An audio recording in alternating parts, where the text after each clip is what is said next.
Hello दोस्तों, मैं शशिकांत यादव फिर से आप लोगों का सैनिक ITI यूट्यूब चैनल में स्वागत करता हूं। चलिए, कल वाला जो सेशन था सामग्री विज्ञान मटेरियल साइंस था, उसका सेकेंड पार्ट में मैं चलता हूं। सेकेंड पार्ट में क्या है भाई, उसको थोड़ा सा डिस्कशन कर लेता हूं। कुछ चार्ट में आपके लिए दिया गया है, उस चार्ट को थोड़ा सा देखिए क्या दिया गया है। जैसे इसमें दिया है पहला गुण, हमें इसकी प्रॉपर्टी के बारे में कुछ जानना है। फिर उसके बाद क्या दिया है, कास्ट आयरन के बारे में जानना है, माइल्ड स्टील और स्टील के बारे में जानना है। ठीक है, हल्का स्टील और स्टील के बारे में जानना है। और इनके बारे में कुछ जानकारी ये है, कुछ चार्ट बनाया गया है, उस चार्ट को देखिए क्या इसमें क्या आपके पास इंपॉर्टेंट चीजें हैं और क्या क्या आवश्यक है। जैसे इसमें दिया है संयोजन।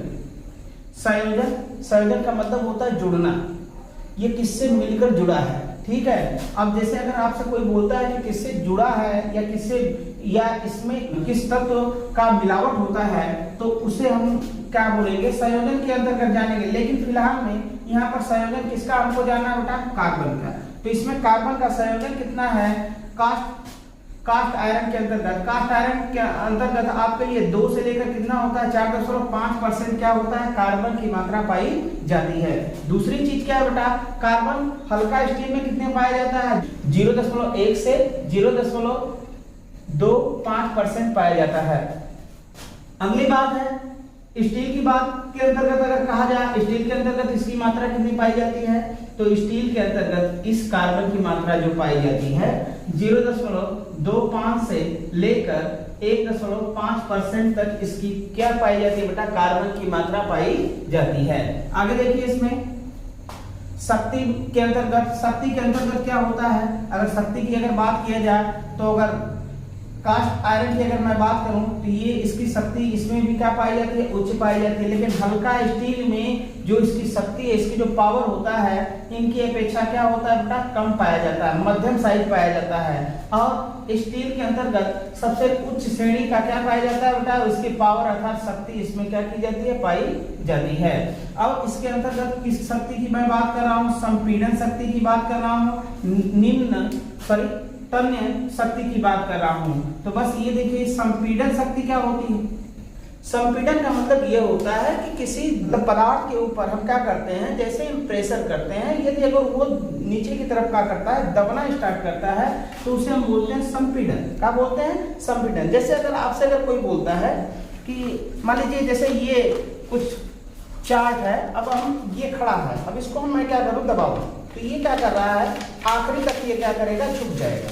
ये झुक रहा है ना, जब ये झुक रहा है तो इस घटना को हम बोलते हैं बेटा क्या, संपीड़न। क्या बोलते हैं, संपीड़न। लेकिन इसकी संपीड़न शक्ति क्या होती है, अधिक होती है, मतलब झुकने की क्षमता इसके अंतर्गत अधिक होती है। लेकिन इसमें भी संपीड़न शक्ति का मान क्या होता है, अधिक होता है, ये मध्यम साइज का पाया जाता है। फिलहाल में यहाँ पर भी संपीड़न शक्ति आपके लिए क्या होती है, उच्च के अंतर्गत क्या की जाती है, पाई जाती है।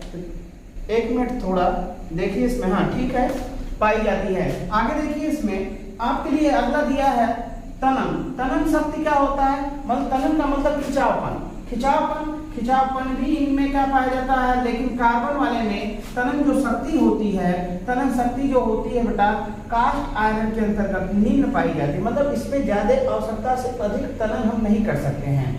अब हल्का स्टील के अंतर्गत अगर आपसे अगर कोई बोलता है, तो इसमें मध्य तनन मतलब बहुत ही कम इसमें भी शक्ति ये पाई जाती है, तनन शक्ति भी इसमें आवश्यकता से अधिक नहीं पाई जाती है। और सबसे अधिक जो होती है उच्च शक्ति किसके अंतर्गत पाया जाता है बेटा, स्टील के अंतर्गत पाया जाता है। फिलहाल में आपको पिछले वाले लेक्चर में आपको ये चीज बताया गया है कि नहीं, इनके बारे में परिभाषित भी किया गया है कि क्या होता है तनन। ठीक है, अगर नहीं देखो तो पिछला वाला अगर देखोगे तो ये बातें आपको क्या होगी, कंफर्म हो जाएगी। ठीक है, आगे देखिए, वर्धनीयता वही आघात वाली क्रिया के अंतर्गत, मतलब चोट वाली क्रिया, इसमें क्या होता है, निम्न होता है। और इनमें इसके अंतर्गत क्या होता है, उच्च होता है। और इसके अंतर्गत भी क्या होता है, उच्च होता है।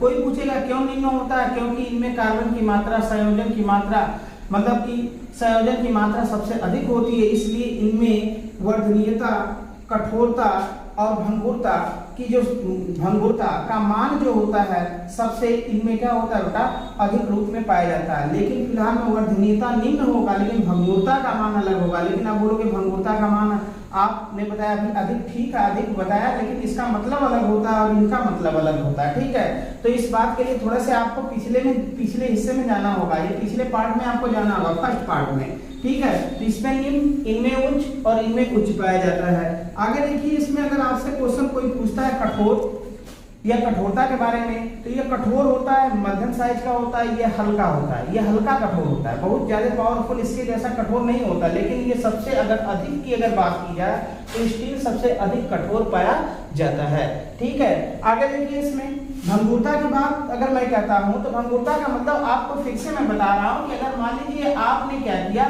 एक पार्ट लिया, मान लीजिए एक कांच लिया, कांच के ऊपर जैसे ही आपने क्या किया, चोट मारा और कांच तुरंत क्या हो गया, बिखर गया, कई पार्टों में क्या हो गया, बिखर गया, तो ये कहा जाता है कांच क्या करता है, भंगुरता के अंतर्गत आता है, ठीक है। लेकिन हमें क्या पढ़ना है, मेटल के बारे में पढ़ना है, लोहे के बारे में पढ़ना है। तो कार्बन की मात्रा अगर जिस लोहे के अंतर्गत अधिक होती है, तो जैसे ही हम हथौड़े से चोट मारते हैं तो वो क्या करता है, वो आघात न सहकर वो क्या करता है, बिखर जाता है। जैसे ही वो बिखर गया तो ये समझ जाइए कि उस लोहे के अंतर्गत संयोजन क्षमता अधिक होती है, इसलिए उसके अंतर्गत भंगुरता का मान भी सर्वाधिक होता है। इनके अंतर्गत वर्धनीयता का मान अधिक होता है और सबसे अधिक वर्धनीयता का मान किसमें पाया जाएगा, स्टील में पाया जाएगा।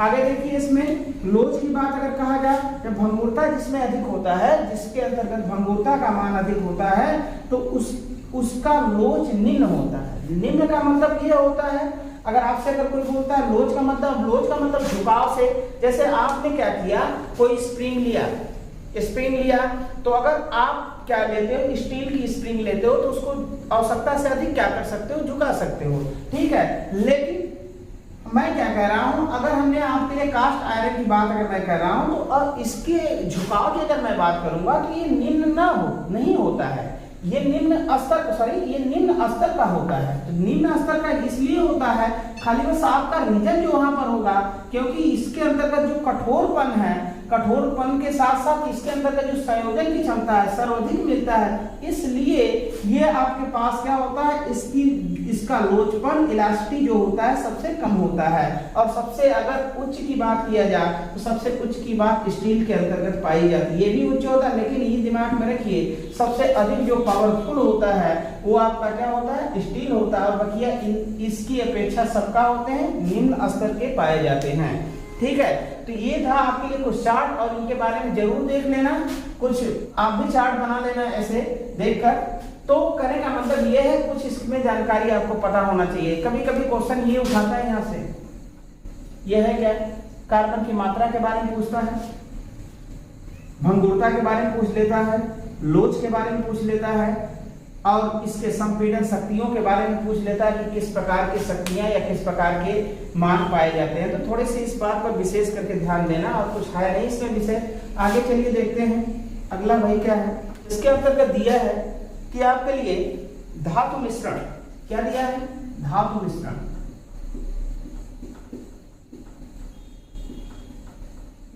अब क्वेश्चन ये है कि धातु मिश्रण किसे कहा जाता है, ये इसका मतलब क्या होता है। तो इसको देखिए, मतलब ये होता है, थोड़ा सा इसमें देख लो कि मिश्रण किसे कहते हैं। मिश्रण का मतलब होता है, मिश्रण की अगर बात अगर आपसे कभी भी कोई करता है तो मिश्रण का मतलब होता है बेटा मिलावट। मिलावट शब्द हमारी बोलचाल भाषा में हम इसे क्या बोलते हैं, मेजरन। मतलब मेजरन का मतलब क्या होता है, या मिलावट का मतलब क्या होता है, मिश्रण का मतलब ये होता है जब एक ही प्रकार के तत्वों को या भिन्न प्रकार के तत्वों को हम क्या करते हैं, आपस में क्या करते हैं, मिक्स कर देते हैं, उसको मिला देते हैं, तो उसे हम बोलते हैं मिश्रण। क्या बोलते हैं, मिश्रण, ठीक है। लेकिन इसका कुछ अलग मीनिंग होता है, लेकिन फिलहाल में ये दिमाग में रखिए, आपसे अगर कोई पूछेगा धातु मिश्रण क्या होता है, जब दो धातुओं को आपस में पिघलाकर हम क्या करते हैं, मिलाते हैं और उससे एक नई धातु की क्या करते हैं, उत्पत्ति करते हैं, तो उसे हम बोलते हैं मिश्रित धातु। क्या बोलते हैं, मिश्रित धातु या मिश्रण धातु। जैसे इसकी परिभाषा कुछ देखते हैं, जब दो या दो से अधिक, जब दो या दो से अधिक धातु को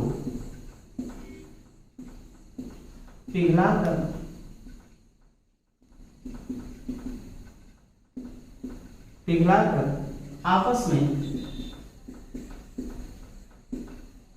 मिलाया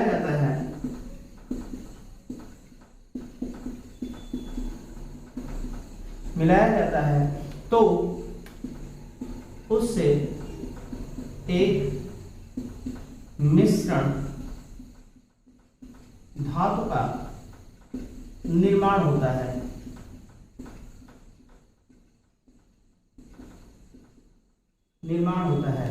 उसे हम मिश्रित या धातु मिश्रण कहते हैं। जैसे में अगर कोई पूछता है आपसे एग्जांपल कि जैसे में क्या होगा भाई, जैसे में आपका होता है बेटा पीतल, क्या होता है पीतल। अब क्वेश्चन ये होता है पीतल में क्या क्या मिलाया गया होता है, तांबा प्लस जिंक, ठीक है। तांबा और क्या मिलाया गया होता है, जिंक। इनसे क्या बनता है, पीतल का निर्माण होता है। कहीं कहीं इसमें उच्च क्वालिटी में कुछ और तत्व भी इसमें के अंतर्गत मिलाए जाते हैं। फिलहाल में आप जानकारी के लिए दिमाग में रखिए, पीतल एक मिश्रित धातु है और जिसमें तांबा और जिंक को क्या किया जाता है, मिलाया जाता है, ठीक है। तो ये था आपके लिए मिश्रित धातु के बारे में या धातु मिश्रण के बारे में। तो थोड़े से इस बात के ऊपर विशेष करके ध्यान दीजिए, दो या दो से अधिक धातुओं को पिघलाकर अगर आपस में हम क्या करते हैं, मिलाया जाता है, तो उसे एक मिश्रित या मिश्रण धातु का निर्माण होता है। उसे हम क्या बोलते हैं बेटा, आपके लिए धातु मिश्रण कहते हैं। जैसे अगर आपसे क्वेश्चन कभी भी कोई बोलता है कि नहीं, जैसे मैं एग्जांपल दो कि ये होता है बेटा पीतल, जो तांबा और क्या होता है, जिंक का मिश्रण होता है, ठीक है। तो ये चीज अपने अंतर्गत रखिए। आगे देखिए, इसमें ये था आपके मिश्रण के बारे में। अगला इसमें दिया है मिश्रण के अंतर्गत कुछ और दिया है। इसमें क्या दिया है भाई आपके लिए, लव एवं अलव मिश्रण धातु। क्या दिया है, लव एवं अलव मिश्रण धातु।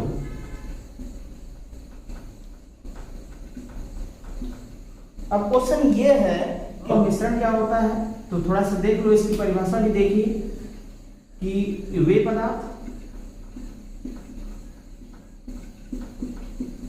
जिसमें लोहा उपस्थित रहता है उसे लव युक्त मिश्रण कहते हैं।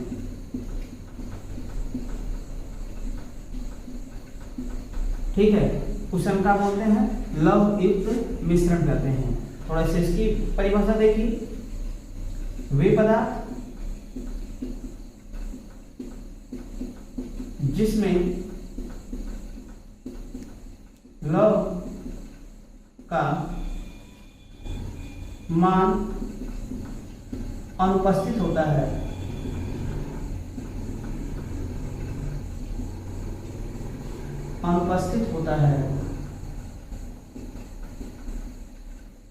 उसे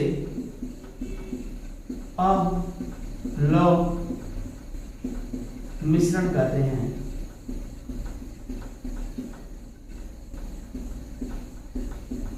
उसे हम क्या बोलते हैं, अलव मिश्रण कहते हैं। मतलब अलव मिश्रण तो होगा लेकिन उसमें क्या नहीं होगा बेटा, लव या में से बोलते हैं लोहा, जिसे हम बोलेंगे Fe के बारे में। ठीक है, लोहा क्या होगा, इसमें अनुपस्थित होगा। ठीक है, मिश्रण होगा लेकिन इसमें लोहा का मिश्रण नहीं पाया जाएगा, उसे हम बोलते हैं अलव मिश्रण धातु। लव मिश्रण धातु जिसमें लोहा का मिश्रण हो, उसे हम क्या बोलते हैं, लव मिश्रण धातु कहते हैं। ठीक है, तो ये इसमें दो चीजें आपको पता होनी चाहिए कि लव मिश्रण धातु किसे कहते हैं, क्या होता है। ठीक है, तो ये था आपके लिए, इनमें कुछ ये टॉपिक थे। आगे देखिए, इसमें आगे क्या भाई, उसको भी थोड़ा सा चर्चा में ले लेते हैं कि क्या दिया है। तो कुछ इसमें ये देता है कि नहीं क्या होता है, अगर आपसे कोई पूछ देता है लोहा का मिश्रण जिसमें होगा तो क्या होगा, और लौह का मिश्रण होगा तो क्या होगा? ठीक है, तो एक बात दिमाग में रखिए, लोहा का मिश्रण होगा तो मजबूत तो होगा ही होगा, लेकिन फिलहाल में उसमें एक कमी होती है। कमी क्या होता है? उसके अंतर्गत जंग, मतलब उस पदार्थ के अंतर्गत जंग लगना शुरू होता है। ठीक है, अलौह युक्त मिश्रण के अंतर्गत अगर कहा जाए तो इसमें जंग नहीं लगता है। ठीक है, यही इन दोनों में फर्क है, मतलब इसमें जंग नहीं लगता है, इसमें क्या करता है? जंग लगता है।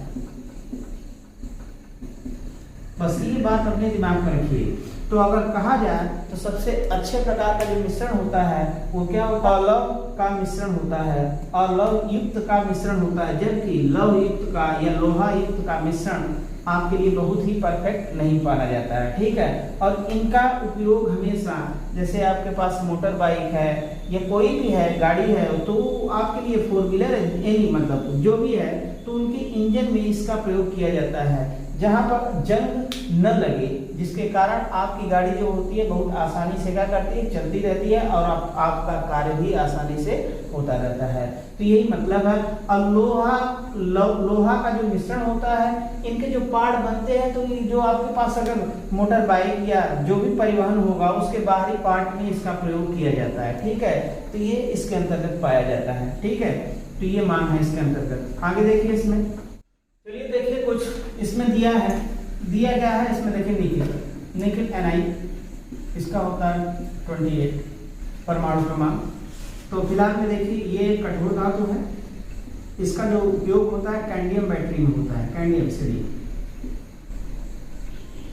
और इसका जो उपयोग होता है दहन इंजन या इंजन प्लग के संपर्क में कराया जाता है या इलेक्ट्रोप्लेटिंग में इसका प्रयोग किया जाता है। मतलब हमारे कहने का मतलब ये है, एक ये ऐसा धातु है जिसका प्रयोग क्या किया जाता है? इन उपकरणों में किया जाता है। क्यों किया जाता है? अगर इसके लिए मैं कह दूं, अगर मैं इसकी जगह मैं किसका प्रयोग करूं? लोहा या लौह युक्त का अगर मैं प्रयोग करूं, तो बेटा अगर लौह युक्त का अगर मैं प्रयोग करूंगा तो बस ये दिमाग में रखिए, कैडमियम बैटरी में ये जाने के बाद, अम्ल के संपर्क में आने के बाद ये क्षय हो जाएगा, मतलब ये छिड़ता के रूप में क्या होगा? घटने लगेगा। अगर मैं इंजन प्लग की अगर बात करूं, संपर्क में आने पर, तो इसमें हमेशा क्या होगा बेटा? वायु की नमी के कारण, मैंने समझाया था कि जो लोहा है ये वायु की नमी में या आपके पास क्या पानी के संपर्क में आने पर इनके ऊपर क्या लगता है? जंग लगता है। जब जंग लग जाएगा तो इनका संपर्क आपकी गाड़ी के इंजनों में देने के लिए जो आपका करंट होता है वो सही उपयोगी नहीं होता है। तो इन धातुओं का प्रयोग इसके अंतर्गत किया जाता है। कुछ और भी धातुएं हैं, थोड़ा सा देखते रहते हैं भाई, एक एक करके देख लें कि क्या क्या है इसके अंतर्गत। जैसे एक चीज और दिया है भाई, एक और दिया है कि निकिल के लिए, जैसे निकिल में क्या होता है? निकिल स्टील क्या होता है? दिया है इसमें निकल स्टील। अगर क्वेश्चन ये बनाता है निकल स्टील क्या होता है, तो थोड़ा सा उसको भी देख लो। निकल स्टील में क्या होता है कि निकल की मात्रा इस स्टील के अंतर्गत क्या होती है? उपस्थित होती है। वो कितना परसेंट होता है उसको भी देखो। ये दिया है 2% से लेकर आपके लिए 50% तक क्या होता है भाई? 2% से लेकर 50% तक क्या होता है? निकिल स्टील पाया जाता है। मतलब निकिल की मात्रा 2 से लेकर कितनी होती है? 50% तक पाई जाती है। ठीक है, जिसे हम बोलते हैं निकिल स्टील कहते हैं। आगे देखिए इसमें आगे दिया है क्रोमियम की बात कर रहा है। क्रोमियम मतलब Cr की बात कर रहा है। Cr का मतलब 24, जो मैं ये 28, 24 लिख रहा हूं, इसे हम बोलते हैं परमाणु क्रमांक। परमाणु क्रमांक एटॉमिक नंबर क्या बोलते हैं? Atomic number. ठीक है, तो एटॉमिक नंबर हम इसका कितना होता है? 24 होता है। ये भी एक क्या है? धातु है। ठीक है, ये भी एक क्या है? धातु है। तो जैसे इनका प्रयोग किया जाता है तो इनका भी कुछ न कुछ क्या किया जाता है बेटा, प्रयोग में इसको भी लाया जाता है, ठीक है। और इनसे भी मिश्रित धातुएं क्या की जाती हैं, बनाई जाती हैं। इसी प्रकार आपके लिए क्या किया जाता है बेटा, टंगस्टन W। उसके बाद आपके लिए अगर कोई बोलता है मोलिब्डेनियम, मोलिब्डेनियम MO, ठीक है। तो ये टंगस्टन क्या है, मोलिब्डेनियम क्या है, ये उच्च कोटि के क्या है बेटा, तत्व हैं अर्थात धातु हैं जिसकी ऊष्मा या ऊष्मा क्षमता क्या होती है, बहुत अधिक होती है। अब बोलो कि ऊष्मा क्षमता से हमसे क्या तात्पर्य है, ऊष्मा क्षमता से ये तात्पर्य है कि जब उनके पास ऊष्मा, इनके गलने की क्षमता अगर बहुत उच्च होगा तो बहुत उच्च तक इनसे क्या किया कराया जा सकता है, कार्य कराया जा सकता है। मतलब इंजन का जो दहन होता है बहुत उच्च तक कराया जा सकता है, जिससे आपके इंजन पर किसी भी प्रकार का प्रभाव न पड़े। तो उसके लिए तो ये पार्ट चाहिए, इनके चाहिए, टंगस्टन के चाहिए, मोलिब्डेनियम के चाहिए, क्रोमियम के चाहिए, निकल के चाहिए। तो ये इनके दहन कराने की क्या होती है, क्षमता होता है। अगर जैसे अगर मैं कह दूं सिंपल रूप से, अब ये थोड़ी होता है कि अगर कोई बोल देता है कि प्लास्टिक के, जो प्लास्टिक है, जो प्लास्टिक है, आप प्लास्टिक के पात्र में अगर आपसे अगर कोई बोल दे कि नहीं खाना बनाइए गैस पर रखकर, तो अब बोलोगे सर खाना तो उस पर नहीं बनेगा। इसलिए नहीं बनेगा क्योंकि वो गल जाएगा। क्यों? क्योंकि उसका जो गलनांक है निम्न कोटि का, ठीक है। इसलिए तो आपके इंजन में भी उच्च ताप के पात्र होने चाहिए या तत्व या धातु होने चाहिए। तो उनके लिए जैसे टंगस्टन हो गया, एक होता है नाइक्रोमियम होता है, जो क्या किया जाता है, कई धातुओं का क्या होता है, मिश्रण होता है, जो आपके हीटर में क्या किया जाता है, लगाया जाता है, और जिसके कारण आपका हीटर बहुत ही आवश्यकता से अधिक उच्च ताप देता है, लेकिन उस तार के ऊपर किसी भी प्रकार का प्रभाव नहीं पड़ता है, ठीक है। तो ये चीजें यहाँ पर जानिए। तो इस चैप्टर में आपको क्या करना है, इस चैप्टर में थोड़े से इन जैसे निकिल हो गया, लोहा हो गया, क्रोमियम हो गया, टंगस्टन हो गया, कुछ धातुएं दी गई हैं, उन धातुओं के बारे में थोड़ा सा एक एक करके पढ़ लेना, ठीक है। नहीं समझ में आएगा कमेंट करना, नहीं सर हमको एक एक तरफ से आप बताइए, तो एक एक करके आपको बताया जाएगा, ठीक है। लेकिन फिलहाल में ये दिमाग में रखना कि इसके कुछ पॉइंट्स आपको जरूर देखना है। जैसे अगर आपसे अगर क्वेश्चन ये पूछ देता है कि नहीं भाई कितने परसेंटेज पाया गया, तो उसमें कुछ डाटा दिया गया है, तो उसको थोड़ा सा देख लेना कि कितने परसेंट पाया गया है, और उनमें से आपके लिए मुख्य टॉपिक पढ़ना है, जैसे कि इनका परमाणु क्रमांक कितना होता है, इनका गलनांक कितना होता है, थोड़े से इस चीज को देख लेना। और इसमें कुछ नहीं है विशेष करके, अगर रहेगा, अगर आपको नहीं समझ में आएगा कि नहीं हम नहीं पढ़ पा रहे हैं, तो उस चीज को हम बता देंगे, ठीक है। तो कमेंट करके आप लोग बताइएगा। आगे देखिए इसमें, चलिए देखिए इसमें एक आगे टॉपिक दिया है धातु और अधातु के बारे में, थोड़ा सा देख लूं। और धातु, मेटल एंड नॉन मेटल, ठीक है। मेटल एंड नॉन मेटल क्या होता है भाई, धातु, ये क्या होता है, हो गया। अभी दिमाग में रखिए, उष्मा का या ये किसका, विद्युत का, ये दोनों का क्या होता है, सुचालक होता है,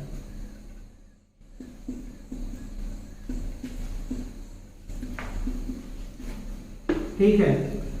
इनमें क्या होती है भाई, इस धातु में क्या होता है, विशेष प्रकार की चमक पाई जाती है, ठीक है। अब आगे देखिए, ये क्या होता है, आवश्यकता से अधिक क्या होता है, कठोर होता है, आघात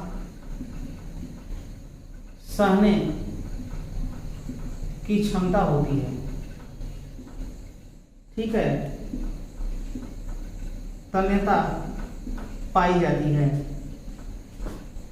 या इनमें तनन करने की क्षमता होती है। थोड़ा सा इसके कुछ प्रॉपर्टी के बारे में आप जान गए। अधातु किसे कहते हैं, अधातु के लिए पहली बात तो धातु की कुछ परिभाषा आपके लिए फर्स्ट लेक्चर में बताया गया। अधातु के लिए क्या होगा, वे पदार्थ जिसमें विशेष चमक तथा आघात वर्धक गुण के साथ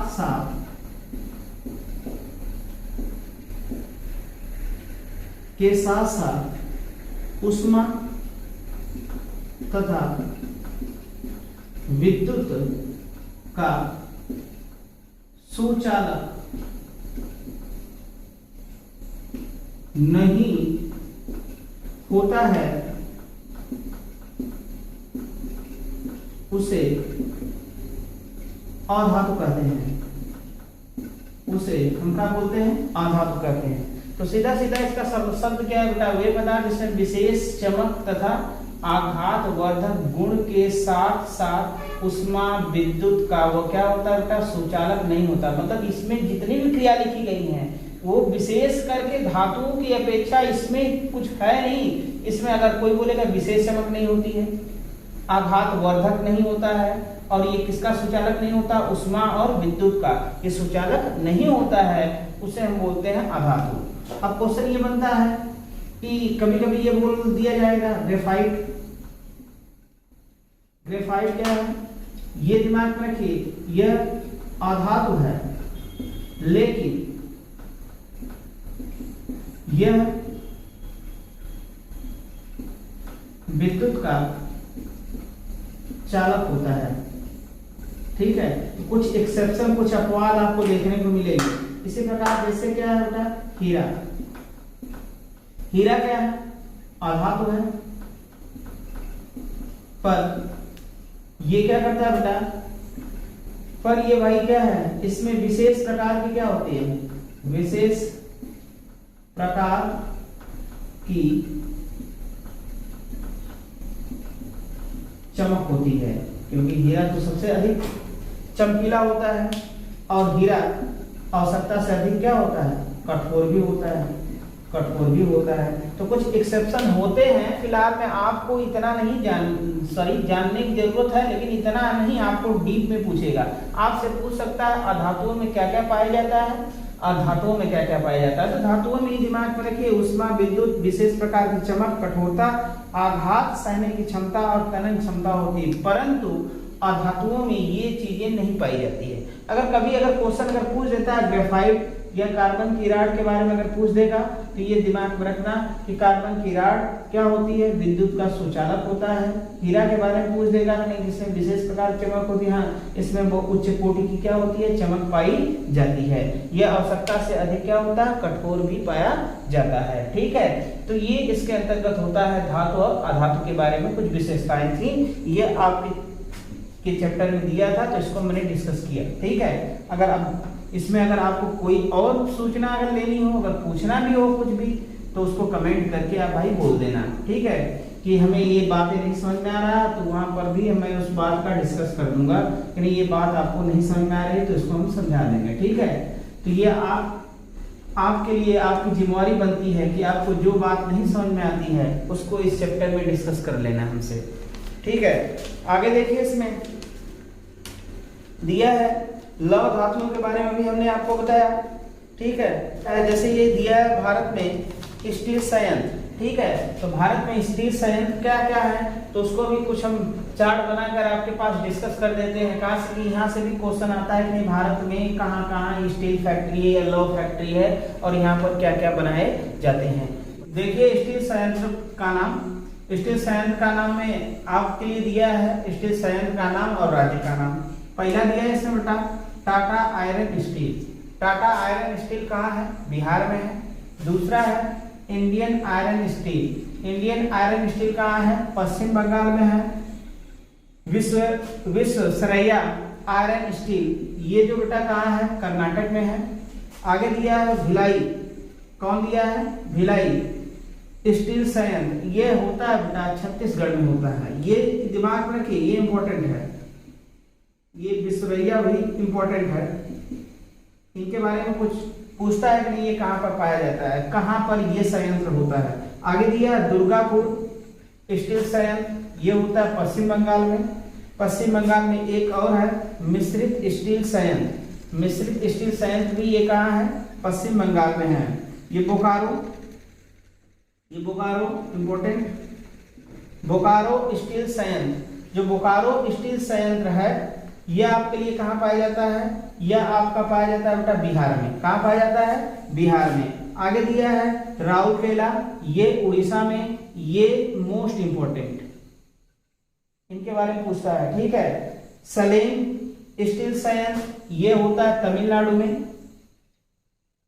तमिलनाडु में पाया जाता है। और ये जो आपके लिए विशाखापट्टनम संयंत्र ये आपका पाया जाता है बेटा यहाँ आंध्र प्रदेश में पाया जाता है, ठीक है। ये कहाँ पाया जाता है, आंध्र प्रदेश में पाया जाता है। तो इसमें इंपॉर्टेंट कौन कौन है, एक ये है बोकारो राउरकेला और इसमें ये है विशाखापट्टनम, ठीक है।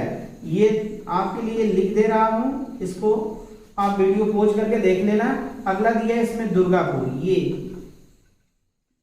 इंपॉर्टेंट, 1 2 3 4 और 5 पर आपकी निगाहें होनी चाहिए कि नहीं कि कौन सा इंपॉर्टेंट है, ठीक है। इसलिए इंपॉर्टेंट है क्योंकि ये क्या है, बहुत पहले ही इनका निर्माण कराया गया था, ठीक है। तो आज के सेशन में यही था आपका सामग्री विज्ञान के अंतर्गत। अगर इस सामग्री विज्ञान के अंतर्गत कोई भी डाउट होगा, अगर आपको जिस टॉपिक पर डाउट होगा उस टॉपिक को कमेंट बॉक्स में लिखकर भेज देना और जो भी आपको समस्या होगी उसको आप पूछ लेना, क्योंकि अगले वाले अगर सेशन में अगर सेशन अगर इसका चलाऊंगा तो उसमें आपको ये चीजें आपको बताई जाएंगी, ठीक है। जो भी अगर आपसे अगर मिस हो रहा है उसको कमेंट में लिखकर भेज देना, उसको समझा दिया जाएगा, ठीक है। थैंक यू भाई।